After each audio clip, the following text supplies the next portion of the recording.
ለአራት አስርት ዓመታት የአገሪቱን የሃይማኖትና የፖለቲካ የበላይነት የያዙት አያቶላህ አሊ ካሜኒ በጦርነቱ የመጀመሪያ ቀን በደረሰባቸው ጥቃት መገደላቸውን ተከትሎ ለወራት ዘግይቶ የነበረው የቀብር ስነ ስርዓት አሁን ለዓለም አቀፍ የደህንነት መዋቅር ታላቅ ፈተና ሆኖ ቀርቧል። በአሁኑ ወቅት በመካከለኛው ምስራቅ ያለው የሰዓት ቆጣሪ አሁን ወደ አስፈሪ እኩለ ሌሊት እየተቃረበ ነው። ዓለም ትንፋሿን አፍና በከፍተኛ ድንጋጤ በምትጠባበቀው በዚህ የታሪክ ወቅትም የኢራን ምድር ወሳኝና ግዙፍ በሆነ ብሔራዊ ሽኝት ዋዜማ ላይ ትገኛለች። የካታም አልአንቢያ ማዕከላዊ አዛዥ አሊ አብዱላሂ አሜሪካና እስራኤልን በካሜኒ የቀብር ስነ ስርዓት ወቅት ማንኛውንም አይነት ጥቃት ለመሰንዘር ቢሞክሩ ከምድር አቅም በላይ የሆነ አውዳሚ ምላሽ እንደሚጠብቃቸው ዝተዋል። ይህ ማስጠንቀቂያ የመጣው ደግሞ የእስራኤሉ የመከላከያ ሚኒስትር እስራኤል ካትዝ የካሜኒ ተተኪ ልጃቸውን ሙጅተባ ካሜኒን የሞት ኢላማ በማለት ከጠሩት በኋላ መሆኑ ቀጠናውን ወደ ለየለት የባሩድ በርሜልነት ቀይሮታል። የኢራን የውጭ ጉዳይ ሚኒስትር አባስ አራግቺም ቢሆኑ በሀገሪቱ አመራሮች ላይ የሚቃጣ ማንኛውም ትንኮሳ ሰከንድ ሳይቆይ ወዲያውኑ በኃይል እንደሚመለስ ለዓለም አሳውቀዋል። በዚህ ምክንያት ከቅዳሜ ጀምሮ በቴህራንና በመሻድ ሰማይ ላይ የአየር በር እገዳ የጣለ ሲሆን መላው ሀገሪቱም በከፍተኛ ንቃት ውስጥ ትገኛለች። የአያቶላህ አሊ ካሜኒ ቀብር ስነ ስርዓት ዝም ብሎ የቀብር ጉዞ አይደለም።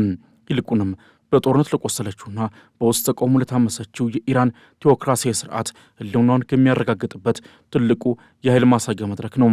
ካሜኒ እንደ አውሮፓውያን አቆጣጠር የካቲት 8 ቀን በአሜሪካና በእስራኤል ጥምር ጥቃት ከተገደሉ በኋላ የቀብር ስነ ስርዓቱ በጦርነቱ ግለት ምክንያት ለወራት ተራዝሞ ቆይቷል። አሁን ግን በፓኪስታንና በኳታር አሸማገን የተደረሰው ያ ደካማ የተኩስ አቁም ስምምነት ለኢራን ባለሥልጣናት ይህንን ታሪካዊ ሽኝት ለማከናወን ድፍረቱን ሰጥቷቸዋል። ይሁን እንጂ ስጋቱ አሁንም አልበረደም። የሟቹ መሪ ልጅና አዲሱ የአገሪቱ የበላይ መሪ ተደርገው የሚቆጠሩት ሙጅተባ ካሜኒ በአባታቸው ላይ ጥቃት በደረሰበት ወቅት እሳቸውም እንደቆሰሉ የሚነገር ሲሆን እስካሁን ድረስ በሚስጥር መደበቂያ ውስጥ ሆነው አገሪቱን እየመሩ ይገኛሉ። ሙጅተባ በዚህ የቀብር ስነ ስርዓት ላይ ለመጀመሪያ ጊዜ በአደባባይ ብቅ ይሉ ይሆን ወይስ የእስራኤልን ኢላማ በመፍራት ከጀርባ ሆነው ትዕዛዝ መስጠታቸውን ይቀጥላሉ የሚለው ጥያቄ የዓለም የስለላ ድርጅቶች በንቃት የሚከታተሉት ጉዳይ ሆኗል። የቀብር ስነ ስርዓቱ የጊዜ ሰሌዳ ሲታይ ኢራን ሆን ብላ ስሜታዊና ሃይማኖታዊ ፋይዳ ያላቸውን ቦታዎች መርጣለች። ጉዞው በነገው ዕለት ቅዳሜ በቴህራን ታላቁ የሞሳላ መስጂድ የሚጀምር ሲሆን አስክሬኑ ለሁለት ቀናት ለሕዝብ እይታ ይቀርባል። ሰኞ ዕለት በቴህራን ጎዳናዎች ላይ በሚሊዮኖች የሚቆጠሩ ሰዎችን ያሳትፋል የተባለ ታላቅ የሰልፍ ጉዞ ከተከናወነ በኋላ አስክሬኑ ወደ ቅድስት ከተማዋ ቁም ከተማ ይወሰዳል።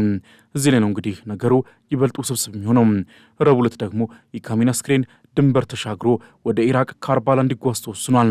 ካርባላ ለሺዓ አማኞች የጽናትና የመቋቋም ተምሳሌት የሆነችው የኢማም ሁሴን መቃብር ያለባት ስፍራ ስትሆን በዚህ ዕለት ደግሞ በትክክል ከ6 ወራት በፊት በካሜኒ አገዛዝ ላይ ተነስቶ በሺዎች የሚቆጠሩ ሰዎች ሞት ያስከተለው ህዝባዊ ተቃውሞ የሚታሰብበት ቀን ነው። ይህ አጋጣሚ በአገር ውስጥ ያሉ ተቃዋሚዎችንና የስርዓቱን ደጋፊዎች ፊት ለፊት ሊያጋጭ ይችላል ከሚል ከፍተኛ ስጋት አለ። በመጨረሻም ሐሙስ ዕለት በካሜኒ የትውልድ ከተማ መሻድ በሚገኘው ታሪካዊው የኢማም ሪዛ መቃብር የቀብር ስነ ስርዓቱ ይፈጸማል። ይህ ስፍራ የቀድሞ ፕሬዚደንት ኢብራሂም ራይሲ የተቀበሩበት መሆኑ ይታወሳል። በዚህ የቀብር ስነ ስርዓት ዙሪያ ትልቁ ስጋት ግን የሰዎች መጨናነቅ አደጋ ነው። ኢራን እንደ አውሮፓውያን አቆጣጠር በ1989 የመጀመሪያውን መሪዋን አያቶላህ ሩሆላ ኮሚኒስት ቀብር የታየው ትርምስ ዓለምን ያስገረመ ነበር። በሚሊዮን የሚቆጠሩ ሰዎች በሐዘን ተውጠው የሬሳ ሳጥኑን ለመንካት ሲጋፉ አስክሬኑ ከሳጥኑ ወጥቶ መሬት ላይ ወደቀበትና 8 ሰዎች ሲሞቱ 11 ሺህ ያህሉ የቆሰሉበት የአሰቃቂ ትዕይንት ዛሬም በብዙዎች ኢራናውያን ዘንድ ትዝታ ውስጥ አለ። በተመሳሳይ ሁኔታ በ2020 የጀኔራል ቃሲም ሱሌማኒ ቀብር ወቅትም 56 ሰዎች ተረጋግጠው መሞታቸው አሁንም በሚሊዮን የሚቆጠር ሕዝብ ወደ አደባባይ በሚወጣበት በዚህ ወቅት ተመሳሳይ እልቂት ሊከሰት ይችላል የሚል ስጋትን ፈጥሯል። ከዚህ ሁሉ ድራማ በስተጀርባ ግን ሌላኛው ትልቅ ሚስጥር የጀኔራል አህመድ ቫሂዲ በአደባባይ መታየት ነው። የኢራን አብዮታዊ ዘብን በበላይነት የሚመሩት ኃያሉ ጀኔራል ቫሂዲ ጦርነቱ ከመጀመሩ ከሳምንታት በፊት ጀምሮ ከህዝብ እይታ ተሰውረው ከቆዩ በኋላ በትላንትናው ዕለት በካሜኒ የሬሳ ሳጥን አጠገብ በሐዘን ተቀምጠው ታይተዋል።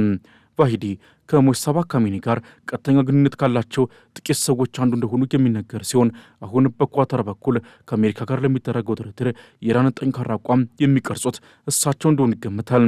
የጀኔራሉ ዳግም ብቅ ማለት ኢራን ወታደራዊ ዝግጁነቷን ለማጠናከርና በድርድር ጠረጴዛው ላይ የበላይነትን ለማግኘት የያዘችው ስልት አካል ነው። በዲፕሎማሲው መስክ ደግሞ በዶሃ የተካሄደው የአሜሪካና የኢራን ቀጥተኛ ያልሆነ ድርድር ያለምንም ተጨባጭ ውጤት መጠናቀቁ ለዓለም ሰላም ሌላኛው መርዶ ሆኗል።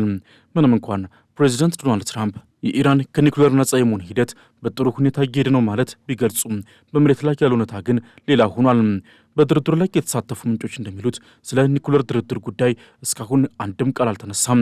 ይልቁንም ንግግሩ ያተኮረው በሆርሙዝ የባህር ሰርጥ አሰሳና በውጭ ባንኮች የታገዱባትን የኢራን ቢሊዮን ዶላሮች በመልቀቅ ዙሪያ ብቻ ነው። ኢራን የሆርሙዝ ሰርጥን በኃይልም ቢሆን ለመቆጣጠር የወሰነ ሲሆን ከኦገስት አጋማሽ ጀምሮ በዚያ በሚያልፉ መርከቦች ላይ የማለፊያ ቀረጥ ለመጣል ማቀዷን በይፋ ተናግራለች። ይህ ደግሞ በዓለም የነዳጅ ገበያ ላይ አዲስ መናወጥን ሊፈጥር ይችላል የሚል ስጋት አለ። ትራምፕ በዋሽንግተን ሆነው ኢራናውያን ረጅም መንገድ መጥቷል ማለት የጦርነቱን ጥላ ለማለዘብ ቢሞክሩም ምክትል ፕሬዚዳንቱ ጄዲ ቫንስ ግን ስለ ኒኩሌር ጉዳይ ገና ንግግር አለመጀመሩን አምነዋል።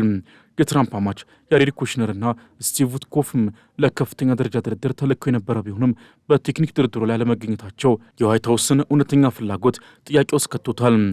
የኢራኑ ልዑክ መሪ ካዚም ጋሪባባዲ ንግግሩ መጠናቀቁን ገልጸው በቀጣይ የካሜኒ ቀብር ካለቀ በኋላ ድጋሚ እንደሚገናኙ ጠቁሟል። ይህም ማለት እስከ ጁላይ 9 ድረስ ዓለም አቀፍ ዲፕሎማሲው በኢራን የቀብር ሐዘን ምክንያት ተገቶ ይቆያል ማለት ነው። በመካከለኛው ምስራቅ የታሪክ መዝገብ ውስጥ እጅግ ደካማ የሚባለው የ60 ቀናት ጊዜ ገደብ አሁን መቆጠር ጀምሯል።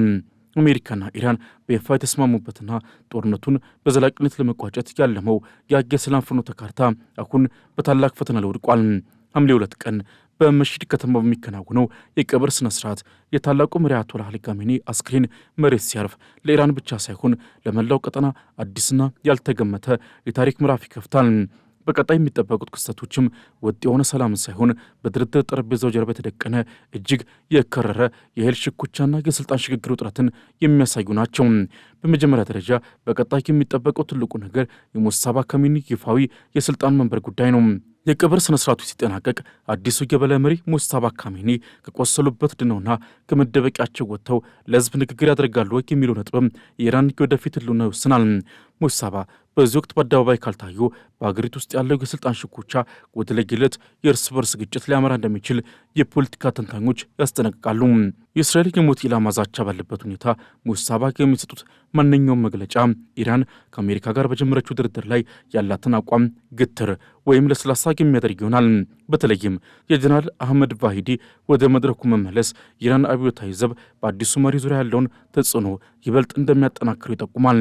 ሁለተኛውና ይበልጥ አሳሳቢው በቀጣይ የሚጠበቀው ክስተት የመቋቋም ግንባር ዳግም ውህደት ነው። የካሜኒ አስክሬን ወደ ኢራቅ ካርባላ እንዲጓዝ መደረጉ ኢራን በቀጠናው ያላትን ሃይማኖታዊና ወታደራዊ ተጽዕኖ ዳግም ለማንቃት የያዘችው ስልት አካል ነው። ይህ ድንበር ተሻጋሪ ቀብር ጉዞ በሊባኖስ በሶሪያና በኢራቅ የሚገኙ ታጣቂ ቡድኖችን በአንድ ጥላ ስር ለማሰባሰብ ትልቅ አጋጣሚ ይፈጥራል። በዚህ ምክንያት በቀጣይ ሳምንታት በሊባኖስና በእስራኤል ድንበር ላይ የሚታየው ውጥረት ይበልጥ ሊያገረሽ ይችላል። ኢራን የካሜኒን ደም ለመበቀል በሚል ሰበብ በውክልና የምታካሄዳቸውን ጥቃቶች በማጠናከር አሜሪካንን በድርድር ጠረጴዛው ላይ ተጨማሪ ቅናሾች እንድታደርግ ጫና ልታደርግባት ትችላለች።